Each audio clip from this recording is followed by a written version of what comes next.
Thin Air Podcast is supported in part by our donors at patreon.com/thinairpodcast. Patrons get rewards for their support, things like stickers, blogs about what we're working on, and more. Once you become a donor, you'll have instant access to all of our Patreon exclusive content. So if you want more Thin Air Podcast, check us out at patreon.com/thinairpodcast. Thanks to Audible for supporting Thin Air. For a free audiobook with a 30-day free trial, go to audible.com/thinair or text Thin Air to 500-500. Previously on Thin Air Podcast. Darwin Vest was last seen leaving the Crown Bar in downtown Idaho Falls alone, sometime around 12:30 a.m. on June 3rd, 1999. Well, I initially thought that Lee was responsible for Darwin's disappearance and death because he behaved very suspiciously. He took off to Salt Lake the next day, and he was very uncooperative. They had a running down, and I felt Lee was the culprit. My theory is, when you hear the rest of the story, that he did escape that night. Absolutely, 100%. Don Ellingford escaped on the night of 6/3/1999, early morning hours, and he went undetected for we don't know how long. He ended up back at the work facility that morning. We absolutely believe it 100%. In contrast, the detectives in Darwin's case, and there's been a few over the years, wrapped up all of their reports and notes on Darwin's case with the following. Quote, "There is no evidence of foul play, and it is likely that Darwin Vest drowned in the Snake River the night he disappeared."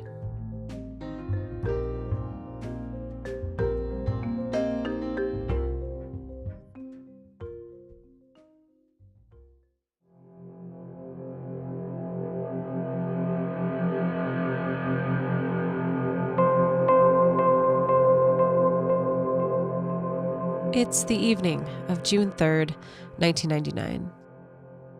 Darwin Vest has been missing for less than 24 hours, and inmates at the Idaho Falls Community Work Center are checking in with guards for the night, as they are required to by the program. At 10:45 p.m., a man named Edward Sangston is where he's supposed to be, checked in with guards and, as far as they know, ready to settle in. Sangston had been in prison for grand theft since 1997, and he was likely at the work center because he was up for parole. The work camp's aim is to help, quote, selected inmates who are nearing release a chance to prepare themselves for release. So, in other words, the goal is to help inmates to transition back into society by giving them jobs in the community during working hours while they're still incarcerated and under supervision at night. So it's kind of like a halfway house for inmates who are getting ready to get out. But at 2 a.m., the time of the next regularly scheduled check, this would have now been June 4th, 1999, Sangston was nowhere to be found. He had likely escaped through a bedroom window. As it was a low-security facility, the windows were not equipped with alarms. Police later found a, quote, screen that was torn and pushed away from its frame. Annie, Darwin's family member, who we spoke to in our last episode, talked with us about Sangston's escape. In the report, his escape report, it states that Ed Sangston escaped through a bedroom window, and this bedroom window's screen had been torn off and pushed away. There were footprints up and over the fence. This bedroom window, which those words mean something to me, because it wasn't his bedroom window. It was a window somewhere within that facility where the screen had been torn off and an escape had happened. Though Sangston was found to be missing at 2 a.m., officers at the facility did not call police dispatch until 3:49 a.m., nearly 2 hours after he is found to be missing. That means that Sangston could have had potentially a 4-hour head start before Idaho Falls police even knew he was gone. Sangston would eventually be found in Florida in 2001 and would return to Idaho to do time for the escape. At this same facility was a man named Don Ellingford, who attacked Darwin in 1996 and who he ultimately testified against. I couldn't find out how long Ellingford had been at this facility before Darwin went missing, but Darwin's family had believed that he was incarcerated elsewhere in a maximum security penitentiary.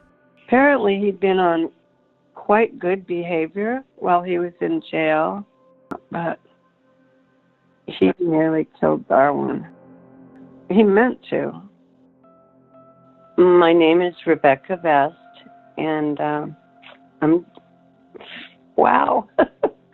Darwin's little sister. Rebecca was in court the day that Ellingford was sentenced. They had just sentenced him, and he got up to walk out, and he looked over at our family. My whole family was there. We were all there. And he said something about payback, or like I'll pay you back for this, or I'll get you back for this.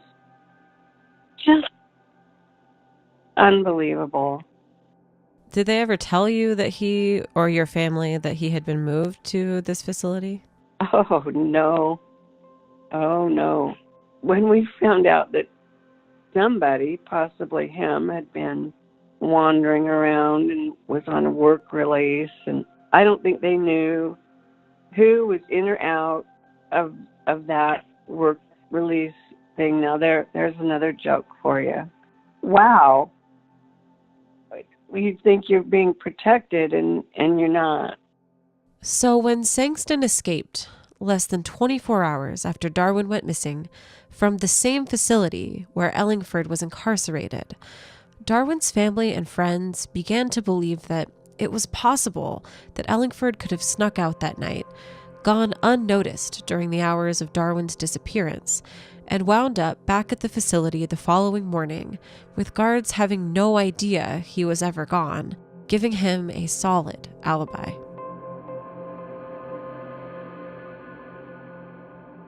There was another force at work the night Darwin went missing, and that is the Snake River. The Snake River is arguably the most important river in Idaho.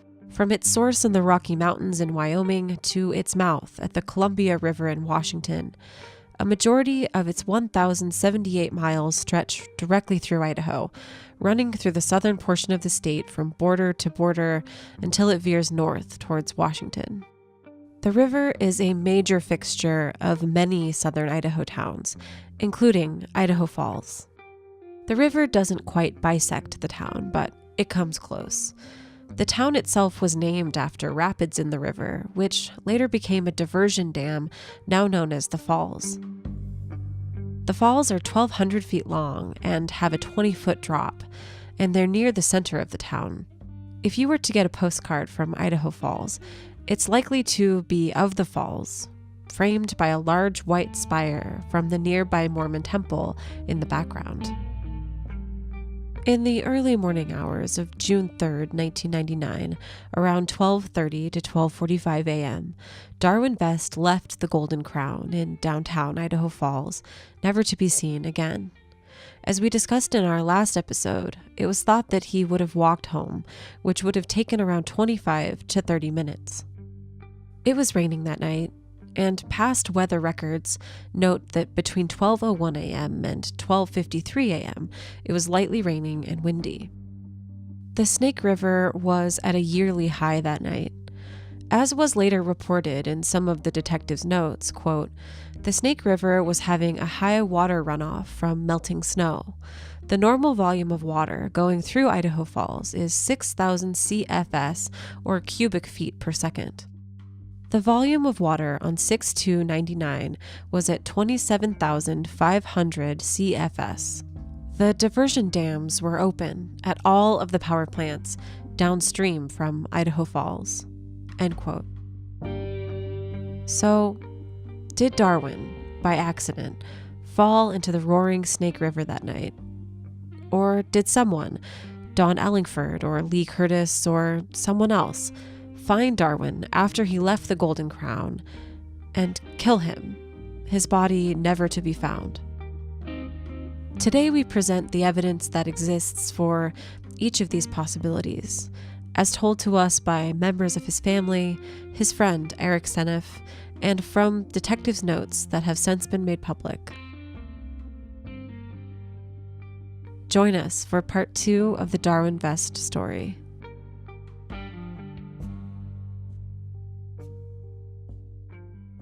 So I kind of wanted to know a little bit more about your family in general. So can you kind of just describe your family for us? I was born and raised in Idaho Falls. Darwin and David are both older brothers. My parents are both native from the area as well. We're very, very close, tight-knit family. We were very close. Even into our 30s and 40s and 50s, we all remain close. Darwin was about 7 years older than me. He actually had a snake house, what we called the snake house, out on Snow Road in Idaho Falls when he was probably in his 20s. I helped him take care of all of his reptiles and amphibians. It was like living in a menagerie in our house. My mom was terrified of snakes. I don't know how she ever survived. My gads, I became Darwin's geeky little sister, following him around and in awe of his endeavors and research. Rebecca and Darwin were close throughout their lives. Rebecca described how both of them shared a passion for science and research, and Rebecca and Darwin actually worked together at Washington State University. And they asked me to be on staff there in the venom and toxin lab there at Washington State University. I worked with him and Dr. Kenneth Cardone and the staff there in the zoology department with Darwin.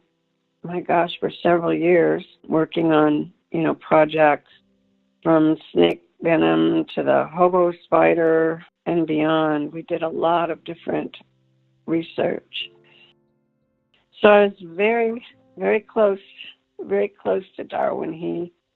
He and I spent many amazing hours all night long in the lab, milking snakes, processing venom, freeze-drying venom. We had a lot of time to share a lot of things and talk, and we actually really got to know each other very well. He was very, very inquisitive, and he was brilliant. He was shy as well. He never really, he could have really got out there and sold himself. He was pretty shy and reserved about it, actually. In the same way in his personal life, he wasn't incredibly social until he got in his 20s, I would say, and went up to Moscow, Idaho, and he had more of a social scene there. And although he was social in Idaho Falls too, he had a girlfriend for many years. They almost got married, and then it got called off. And I'd say he had a pretty normal life for an amazing, brilliant. And he was a sweetheart. He really was. He was a sweet person. He had a sweet soul. And I miss him. Rebecca also explained why Darwin left his studies at Washington State early and without a degree. When he went back to Idaho Falls, my dad was getting cancer treatment, so they needed help. Mom and Dad needed help. And then he passed away, and Darwin had intended on actually, going somewhere and getting back into his research, probably with the university or maybe biotech. He moved his office down into my parents' basement. Not everybody would drop their career to go down and help their parents like Darwin did. So he was doing very well, and things were looking up. Our family was still mourning losing our dad. Plus, Darwin loved summertime. He mumbled and grumbled through the winter, but boy, oh boy, he loved being outside, and he loved the sun, and he loved, going out and IDing snakes and spiders, and loved the outdoors. He was a real nature person. He loved hiking, and so he was in a really good way. When he disappeared, we were all still kind of reeling from Dad's loss, but summertime was here. Things were looking pretty darn bright. Rebecca was living in Seattle when she found out that Darwin was missing, and when she did, she was immediately concerned and suspected that something was gravely wrong. It was early in the morning. I was at work at a research site that I was working at, and my desk phone rang, and it was my mom, and I knew something was wrong because she would never call me at work. That was like a no-no. When I picked up the phone, I could tell by her voice that something was wrong, and she said, Darwin isn't in his room. He's not in his bed this morning. He didn't come up for breakfast. And right then, I knew that something was terribly wrong, because that was completely unlike Darwin. We were very concerned and knew something really bad had happened. And I said, Mom, we've got to call the police. They were so casual about it. I thought, boy, they'll get right on it and start looking for Darwin. They basically just dismissed it. It wasn't long before Rebecca was on a plane to Idaho Falls to help look for Darwin. My family, my relatives, my mom and I, around the clock, we went all over Idaho Falls, looked in abandoned cars, looked in, maybe he, passed out somewhere, maybe he was sick, maybe he was in a stairwell. I looked in every dumpster. Everything, it just wasn't right. It didn't click. There was definitely something wrong with the scenario. For Rebecca, Darwin's disappearance has always been centered around the likelihood of foul play. She believes that Lee Curtis was definitely involved, Lee being the last person to have seen Darwin that night. We discussed Lee's story and what he said happened the night Darwin went missing in our last episode, but Rebecca noticed firsthand that Darwin was occasionally wary of Lee, who seemed somewhat unpredictable. Whenever I was in Idaho Falls, we'd always go out together, all the kids, Darwin, David and I, and, when we were all together, and we'd be literally driving in the car. We'd go up, say, to have dinner somewhere at a restaurant in Idaho Falls, and he'd see Lee walking in the door, and man, that was it. We were not going. He would literally duck down in the car to hide from Lee. Just keep driving. He threatened a couple of people. He would hit on women in the bar and pretend like he accidentally burned them with cigarettes. He actually even said to him, stay away from me. I don't know if I can control myself. I'm going to kill somebody, and it might be you. So naturally, that's right where I zeroed in. I didn't even think about really the other, possibilities. When Rebecca was in Idaho Falls after Darwin's disappearance, she tried to talk to Lee's family since he had left town, but she didn't have the best of luck. I went right to Lee's. I picked up the phone, called Lee's house, Lee's parents' house. They were very angry with me and, told me, Lee's out at our family farm. He's here, but he's not here. He's out at our farm, and I didn't know what that meant. I don't know where their farm is or anything, but I mean, all these things went through my mind, and Mom and I were just trying to figure everything out, and my mom frantically tried to find out what this farm was. She asked friends and relatives, and they were going to drive her out to this farm, wherever it was. It was north of town, I think, somewhere. I could be wrong. But she was just sure that Darwin was beat up or being held out there by Lee, or they were trying to hide him, or I think his family was fully aware of his state of mind. And naturally, you try to cover that up with a loved one. But wow, I got hung up on. My mom and I went over, we begged them, please tell us anything. Can Lee talk to us? What time did Lee come home? And they're like, don't call us again. And we've already talked to the police. That just blew Lee into the category of, there's really something wrong here, and it has to do with him. I don't know where this farm is. Rebecca was the only place that I heard about this. It's not in detectives' notes, and Annie, Darwin's other family member, didn't mention it. Rebecca also mentioned that she heard Lee left in the middle of the night, shortly after Darwin's disappearance, but there's no mention of a specific time in police files. I did reach out to police regarding clarification of this detail, but I have not heard back yet.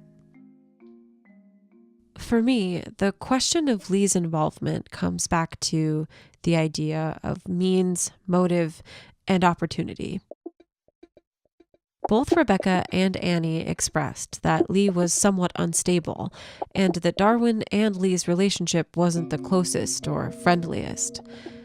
As we discussed in our last episode, there are some confusing moments with Lee's timeline that night and his cab ride home. Lee did leave the Golden Crown before Darwin did, and both men were gone around the same time before Lee returned to the Golden Crown alone. According to bartenders, this is not a long amount of time, around 10 or 15 minutes at the most, but in theory, there is a short window of time where both Lee and Darwin are not in the bar, and it is unknown where either of them are. So we might have the means and the opportunity, but what I keep coming back to is motive for Lee.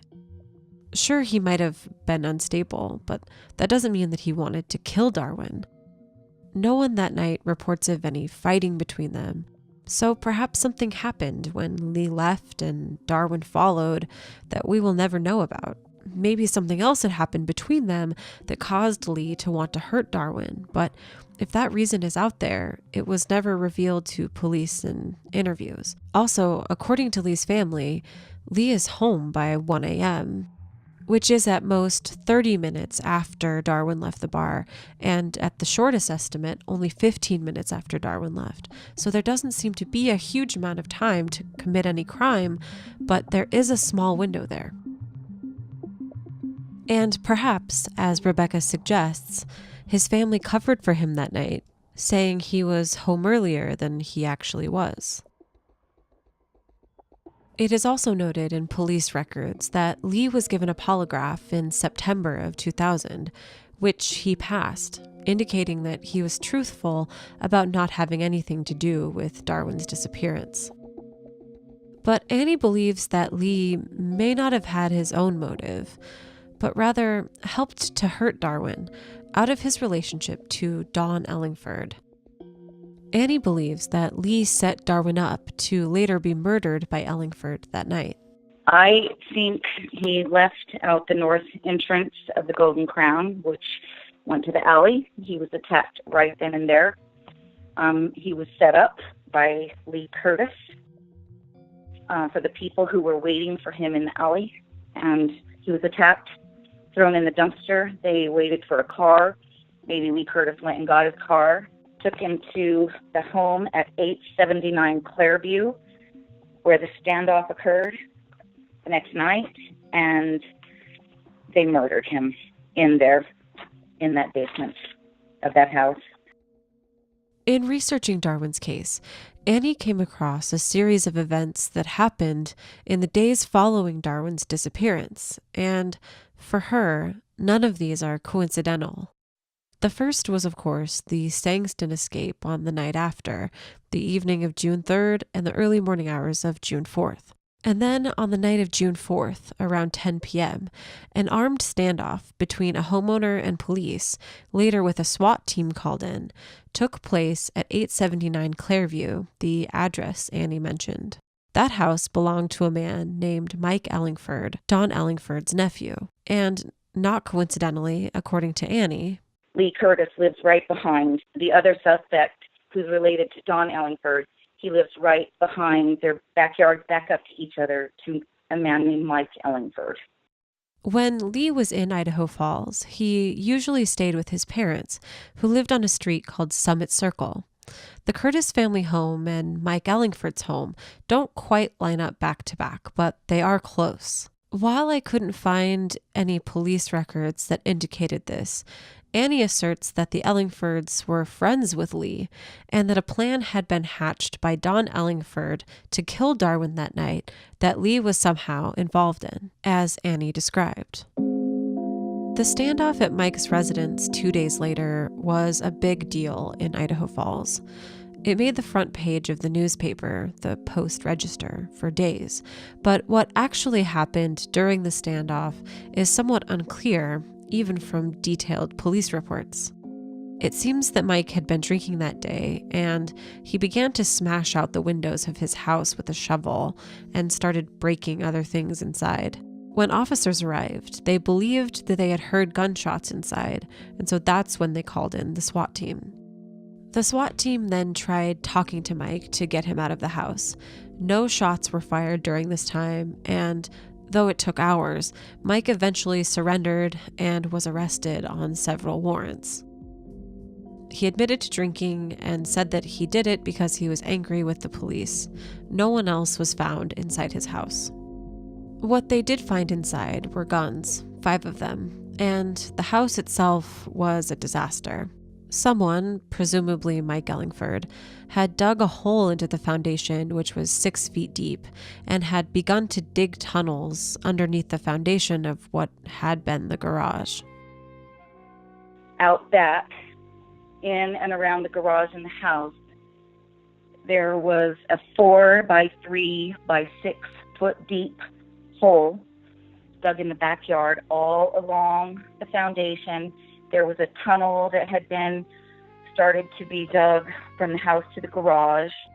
The garage foundation had been taken out and was exposed, or the dirt all along there. So there were tunnels in between the walls of the house. Compartments, I meant, not tunnels. On the same days that the article about the standoff, it was Darwin missing. The names of the suspects are related, Don and Mike Ellingford, and nobody, like the media, never put it together.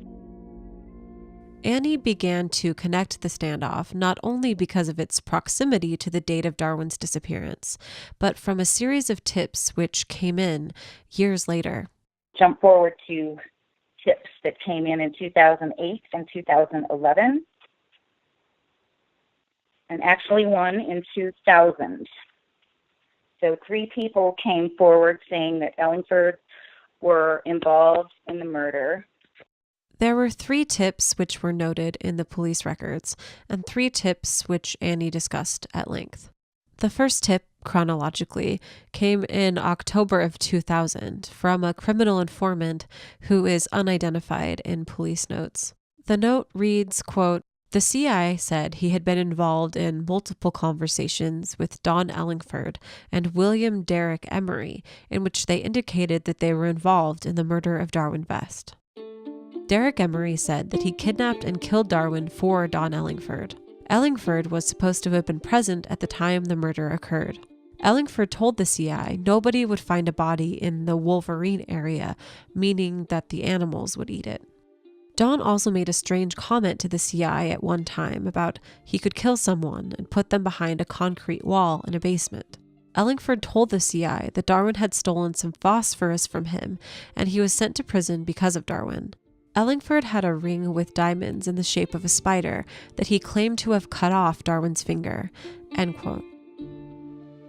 It does not seem that detectives gave much weight to the CI's information, as it was discovered that Emery, the man who supposedly helped Ellingford, was in a different work camp in a different part of Idaho on the night of his disappearance. The sergeant at this facility was adamant it was, quote, "not possible for Derrick Emery to be in Idaho Falls when Darwin disappeared," end quote. They also contacted Eric based on this tip, Eric being Darwin's friend who we spoke to in our last episode. Eric does not remember Darwin as wearing any rings, and that he knew of no other connection between Darwin and Don other than the assault in 1996. So it seems that police do not take the information from this CI seriously. The next tip came all the way in 2008, and again implicated Don Ellingford. This time, it was an ex-girlfriend of Mike Ellingford's, and again, Darwin's jewelry was brought up. So this was in September of 2008. She was Michael Ellingford's girlfriend. And Mike Ellingford is the one with the standoff that was shooting out his window and had holes and compartments and pieces of his yard dug up. Information that she provided included the existence of a ring and a necklace. About 7 months ago, Mike told her that he and Don Ellingford killed Darwin Vest in the basement of Michael Ellingford's house, 879 Clairview. Mike cut off Darwin's limbs with an axe and a knife and put the body parts in a cooler filled with concrete. Threw the cooler in the Snake River about 10 miles north of town. Leah advised that Mike took Darwin's gold necklace and Don took Darwin's fire ring. But again, the police do not believe this tip to be credible either. To quote from the police report, information she provided included the existence of a ring and a necklace. There is no ring or necklace in the initial investigation. Darwin's family was contacted, and they advised that Darwin does not wear necklaces or rings. I interviewed her and gave her fictitious descriptions of these pieces. She told me these were the ones. Her information is false and no further action was taken. End quote. Basically, they discredited this girl because she described the jewelry inefficiently, which according to family, Darwin didn't have a ring and a necklace, but I do suspect that he had some jewelry. So they just said she lied, and so and she also wanted them to not release Mike from jail. So I do recognize these, discrepancies in these tips, but I do also feel like they're very valid. This tip seems to be the basis of what Annie imagined happened to Darwin that night. That Lee Curtis assisted in somehow getting Darwin to Mike Ellingford's basement, where the men attacked him and later dismembered and disposed of his body. The standoff 2 nights later demonstrates to Annie that Mike is unstable and dangerous, and that the condition of his house and the layout of it proves that it's where the murder took place. Police did interview Mike Ellingford about Darwin's disappearance while he was sitting in jail for the standoff on June 9th, 1999. The report states, quote, Mike said he was familiar with Mr. Vest and was aware of the case that his uncle Don was sent to prison for. Mike said Don Ellingford was in jail at the time and he had never heard talk of revenge. Mike doubted Dawn would be involved in causing the disappearance of Darwin Vest. Mike said he didn't know Mr. Vest personally and had nothing to do with his disappearance. Mike denied knowing Lee Curtis, end quote. I was actually able to get a hold of Mike, and I asked him about the connection to this case. While he declined an interview, he said, quote, "I'm not really sure why my name comes up in the Vest thing. It was my uncle who all the suspicion was about. Someone said that I had buried him in my backyard and the police dug it up. That's how I have any link to the situation. Like I said, people get me and Dawn mixed up all the time. I don't know what else I could tell you about it," end quote. This is the only tip that links Mike directly to Darwin's disappearance, but there were others that did implicate his uncle, Don. It's clear that Darwin's disappearance was making people talk in Idaho Falls. They were coming out of the woodwork. Darwin's friend Eric actually described another incident where a woman, and I'm not sure who this is, told him that Ellingford was responsible.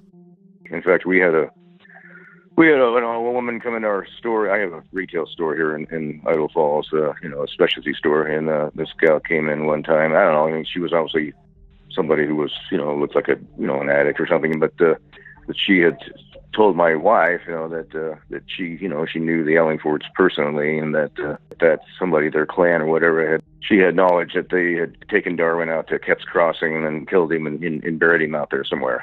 Where did she say she had taken him? What was the name of that place? Kep's Crossing. It's a road out in the south of town here, a gravel road that crosses a creek called Willow Creek, and it's called Kep's Crossing. It's about 15, 20 miles from Idaho Falls.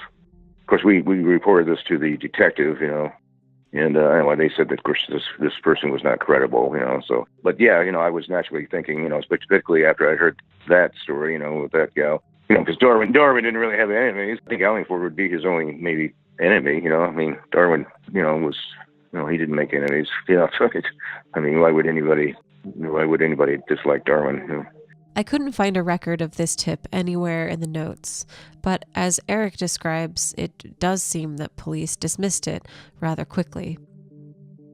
The final tip in the police records comes from 2011. A man named Travis Sneed claimed to have knowledge about Darwin's disappearance and reached out to Idaho Falls detectives via a letter. Travis Sneed. First name is really Justin. He goes by Travis Sneed. He was involved in some criminal activity in northern Idaho where he got involved in like a Ponzi scheme, and he and another man stole a bunch of money from a woman in Coeur d'Alene. That was his crime. So he was trying to offer information to get a lesser sentence for those crimes in Coeur d'Alene. And the way he did that was he contacted the Idaho Falls Police Department and told them that he had been somewhere and he had a receipt to prove where he'd been, that where a suspect or a person had confided in him to the murder and disposal of Darwin K. Vest's body. After some brief research on this guy, it seems that, again, little weight was given to his information, likely because of Travis's reputation as a con artist and fraud. But regardless of how valid these tips may or may not be, Annie explained that they all have significance because they all now only exist in police reports, because the actual audio and video that existed from the interviews of these tips have since been destroyed. And in November of 2011, an officer named Jeremy Galbraith ordered the destruction of the audio and video tapes from both tips that came in. I called the city attorney last Friday and asked him about it, and I called him again, and he said he has evidence, the person in charge of evidence looking into why they were destroyed, and I haven't heard that as to why this evidence was destroyed. So, after reviewing the tips, we are still left with little to assert in the way of concrete evidence for foul play. Don Ellingford was, of course, interviewed by police shortly after Darwin's disappearance. the first thing investigators did was try to establish where he was when Darwin went missing. Detectives were given paperwork indicating that Ellingford was seen at the facility at 9:45 p.m. on the night of June 2nd, and again at 2:35 in the morning of June 3rd. When asked about the escape, the lieutenant working that night said that he, quote, didn't think there was a connection between Sangston and Ellingford, end quote, Sangston being the man who escaped. The lieutenant also added that, quote, the windows at the center have bolted screens on them. The screens are not alarmed, but damage results if they are removed or tampered. No damage was detected, end quote. So this must mean, or seems to mean, that the screens at the facility are checked daily for damage, which they would have to be because Sangston, who went missing the next night, broke a screen in trying to escape from the facility. But the notes do not reflect this directly. So we have to assume that what he means is the screens at this facility were checked between the night of June 3rd and when Sangston escaped on the morning of June 4th. There's no note in the records about a check between this time frame, but this would seem to be what the notes are implying. Don himself wasn't formally interviewed by police until July 26, 1999. The report reads, quote, Don said he didn't know anything about Darwin's disappearance and couldn't help me. Don denied killing Darwin or having Darwin killed. Don denied knowing where Darwin is. Don said that he only met Darwin once, and that was the night he robbed him, end quote. The report then notes that Don agreed to a polygraph, but this never shows up in the records, and soon, he's no longer in Idaho Falls. It said they were going to polygraph him, and they never did.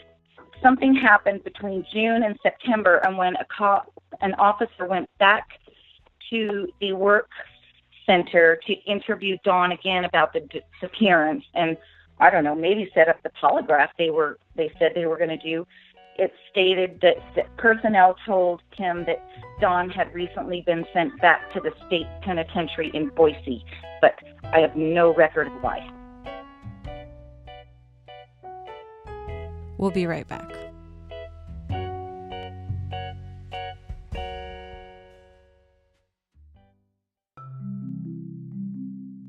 Audiobooks are great for helping you to be a better you. For our audience, Audible is offering a free audiobook with a 30-day free trial. If you want to listen to it, Audible has it. Just go to audible.com/thinair or text Thin Air to 500-500 and browse their unmatched selection of audio content. You can download a title free and start listening. It's just that easy. Audible's selection of audiobooks, original shows, news, comedy, and more is unmatched anywhere. You will find what you're looking for. And what I'm usually looking for is narrative nonfiction, which probably doesn't surprise you. I've been listening to Killers of the Flower Moon, The Osage Murders and the Birth of the FBI by David Grann. This audiobook chronicles one of the most shocking series of murders in our nation's history, and I had never heard of them before. For example, did you know that in the 1920s, the richest people in the world per capita were the members of the Osage Indian Nation in Oklahoma? Okay, neither did I. And did you know that someone began murdering all of them, leading to a crisis that helped to form the FBI? Again, I had no idea. It left me heartbroken and angry, and you simply must give it a listen. It is so beautifully told on Audible. You won't want to miss it. And if that doesn't sound like something you'll love, Audible has a wide selection of books for true crime lovers that you can just dive right into, including the new book about the Golden State Killer, I'll Be Gone in the Dark by Michelle McNamara. Dying to listen to that one. And the new and best-selling The Woman in the Window by A.J. Finn, and much, much more. In addition to a great selection, Audible has so many features that I know you'll love. My favorite feature is that Audible members get a credit every single month that is good for any audiobook. And if you have any unused credits, they just roll over to the next month. And if you didn't like the audiobook you chose, you can exchange it. no questions asked. Audible makes it so easy for you to listen to amazing audiobooks that I know you'll love. The books are yours to keep. With Audible, you can go back and re-listen anytime, even if you cancel your membership. They're that good. So if you want to try Audible and get a free audiobook with a 30-day free trial, go to audible.com/thinair or text Thin Air to 500-500. That's audible.com/thinair or text Thin Air to 500-500.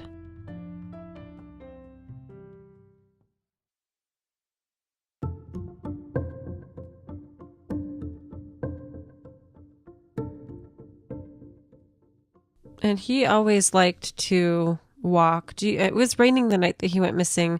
Do you think that would have deterred him in any way, or would he just have been like, I'm just going to go home? That's really something I've mulled over in my mind a lot. Darwin was like a cat. He hated being wet. He hated being cold. He actually had a cold that week. He was all stuffy and had a head cold, and he didn't feel really great.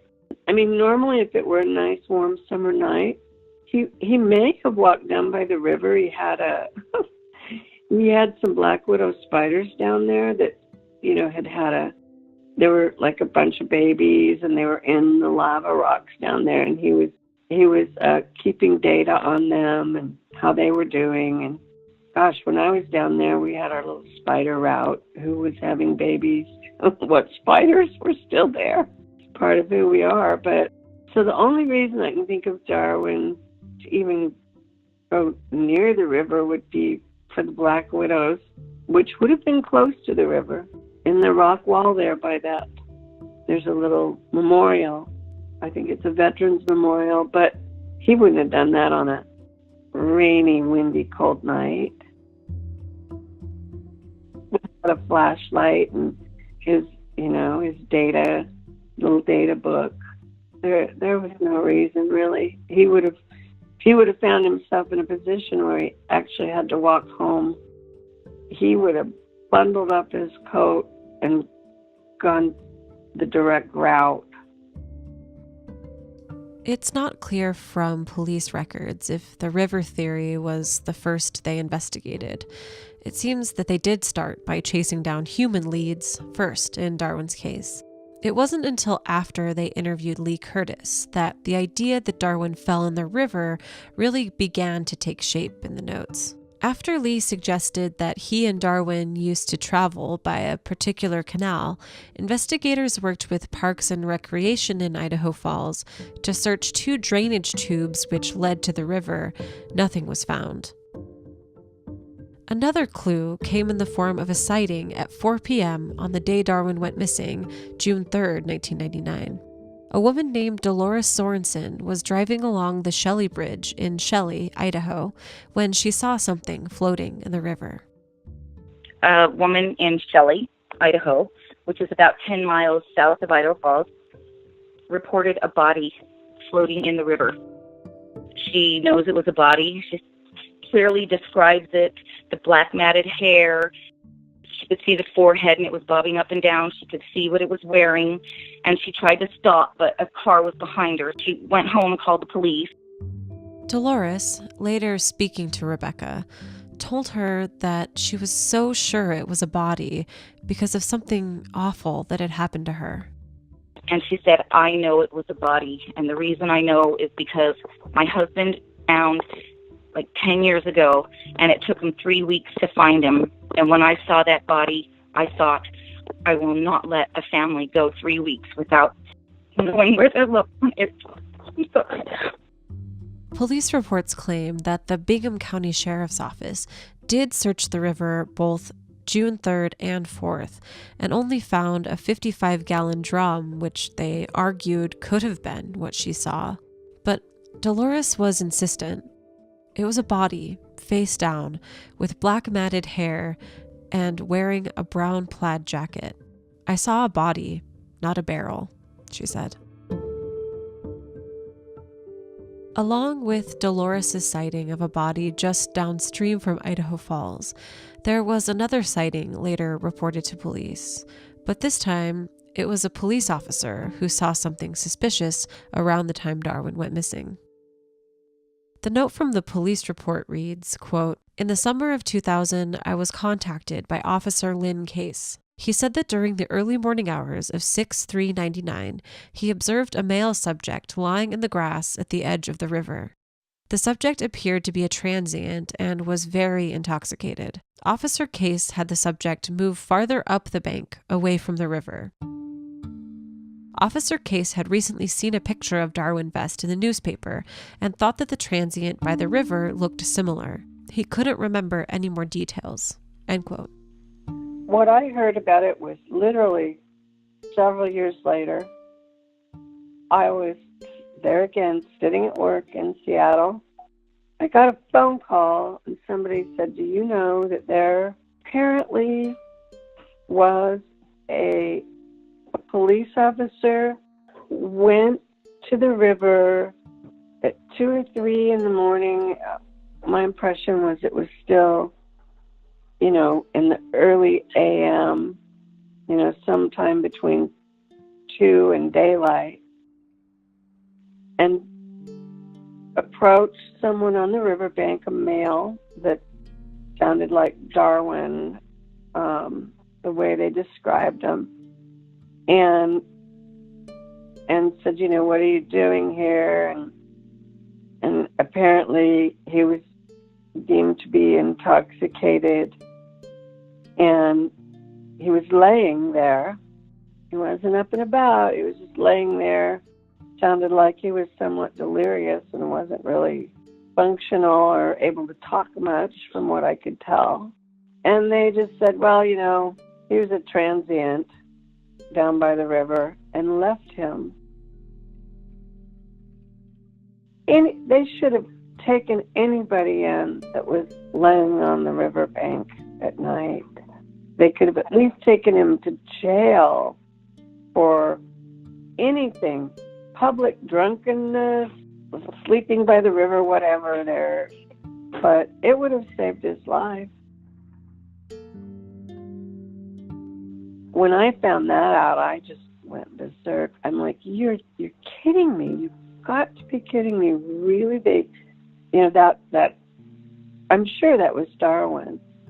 In my mind, he had either been stabbed or drugged, or maybe he had gotten very drunk with Lee. That is maddening, and that is heartbreaking, and that's gut-wrenching to think that the negligence and the inhumane treatment of whoever that person was, probably my brother Darwin, that could have saved his life. He'd be here today. And they never told the family about it. But later police reports contradict the earlier note and change the timeline of the sighting from the early morning hours of 6/3/99, when Darwin disappeared, to 10 p.m. the following evening. The later record reads, quote, "The event register at police dispatch was checked, and this event occurred on 6/3/99 at 11:15 p.m., 22 hours after Darwin was last seen at the Crown Bar." End quote. Police seem to later conclude that this man was not Darwin, as their records confirm that this didn't happen in the early morning hours when Darwin went missing, but later, that same night. The event register notes on 6/3/99 at 11:15 p.m. read, quote, "Unknown man down. Will request ambulance if needed. Ambulance not needed. Male subject leaving." This event could be what Officer Case was remembering about finding an intoxicated man by the river. So who was this man by the river? And when did the officer actually see him? Though these event notes seem to indicate that the man was on the riverbank the following evening, this could be for something else the officer witnessed. The notes do not indicate that this happened close to the riverbank. These questions do not currently have answers that are known to the public. In looking through police records, it seems that the strongest piece of evidence claimed by previous detectives was the volume of water flowing through the river and the fact that nearby diversion dams were open. Their notes read, quote, "With the volume of water at 27,500 cubic feet per second, they would have had their diversion dam gates open to avoid flooding by keeping the water going downstream. The gates at all diversion dams lift up and the water rushes through out the bottom. I talked with Bonneville County Detective Sid Poole. He knows of 5 people who have drowned in the Snake River, and their bodies have never been found, even when it was known where they fell in." End quote. I tried to reach out to current investigators on Darwin's case, and I'm still waiting to hear back from them, but a detective who later worked on Darwin's case ended his summary by writing, quote, "It is very unlikely Lee Curtis had anything to do with the disappearance of Darwin Vest. Don Ellingford was secured in his room at the Idaho Falls Work Center and was not likely involved in Darwin's disappearance." From the information I have obtained, I believe that the intoxicated Darwin Vest probably fell into the Snake River and drowned. With the high volume of water going down the river at the time and the diversion gates were open, his body was probably swept downstream. Had this occurred at another time in the year, his body would not have passed through the diversion dam. But for both Rebecca and Annie, this conclusion is an irresponsible one, and it makes them doubt the entire investigation. We had to find everything out through, I believe that my brother David found out quite a bit. He was in there all the time looking at the records, and he did that for years. I mean, David and Mom and I started our vigilant search the day he disappeared, and we kept at it up until Mom passed away, and we just had to back off a little bit and take some deep breaths and look up at the sky and see if it was still blue. It changes who you are, and I really got so angry that this could happen to Darwin, and we could just get kind of blown off by the powers that be, as in the police department and the detectives. I'm not saying that all of the detectives didn't care what I can't think of the one detective's name. He's really nice and polite, but nice and polite doesn't do your job. Rebecca argued that police were less than forthcoming with her family, and she feels like they do have something to hide. Over the years, I've come to believe that some of that was going on. You know, very, very defensive. When I'd go to Idaho Falls, I make a point of meeting with the detectives, and they wouldn't be in, and I'm determined to talk to them and get updates. They never do it on their own. Our families had to beg them for even the simplest things. It should be very straightforward, and I understand I'm not going to share everything with the family, but they muffed up so many times. They either, which was it? Did they mess up or did they cover up? I mean, mistakes are forgivable, but cover-ups aren't. Annie suspects not only foul play in Darwin's disappearance, but believes that the police were involved in a cover-up, destroying evidence in order to protect people in this case, citing the tips that were later lost and the continued assertion that Darwin just fell into the river. Because we knew what happened to him in '96, and we know, think of someone in your life that would never disappear, and you just know that person would not ever just disappear. And nor did he fall in the Snake River, because that did not happen. It's a really easy out for the police.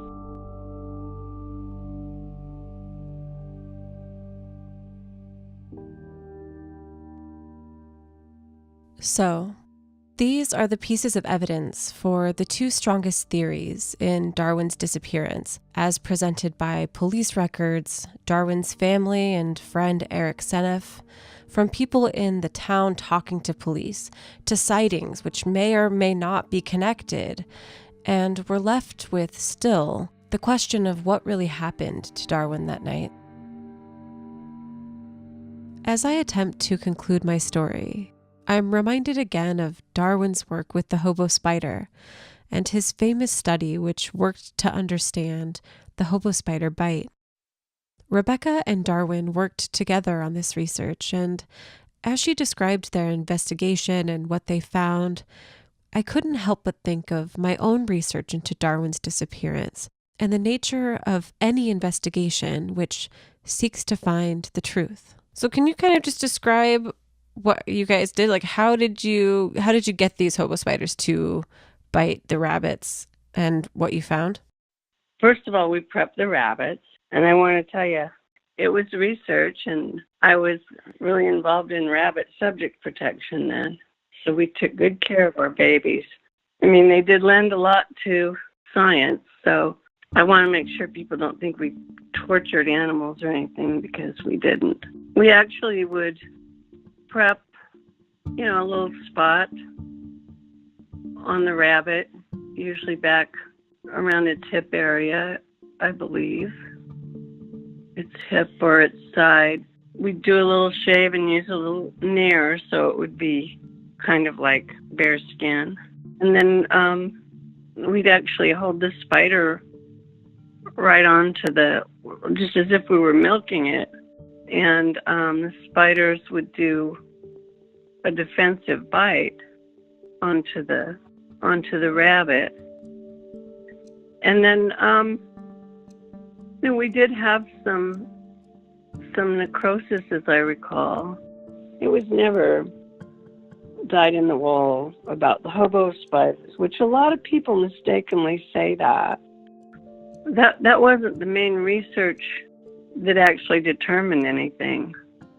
We laid a foundation for people to work on. They've never been able to recreate that. We never actually got there. I mean, it was still in the possible. Well, it's possible. It was like any other research. It's got to start somewhere to figure it out. But the thing is with research, with any research, you don't go into it saying, this is what's happening and I'm going to prove it. You go into it and say, what's happening here? So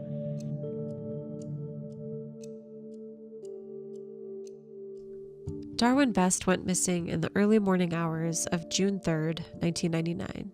He was last seen leaving a bar called the Golden Crown, and it was likely he was headed home for the night. He was 48 years old, 5'9", and weighed around 160 pounds. He was not known to wear jewelry except for a spider watch and a brass belt buckle with the spider on it. If you have any information, please contact the Idaho Falls Police Department. Contact information is on our website.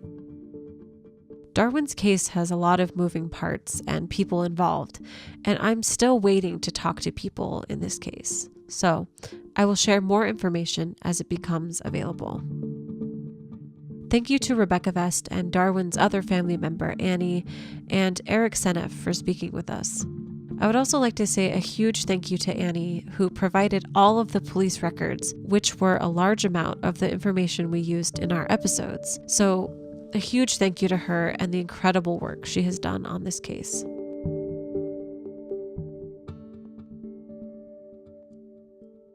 Thin Air Podcast is produced by me and Daniel Calderon. Music in today's podcast was provided by Blue Dot Sessions. Check them out at sessions.blue. Thin Air Podcast is supported in part by our donors at patreon.com/thinairpodcast. One of the rewards is to be listed as an executive producer of our show.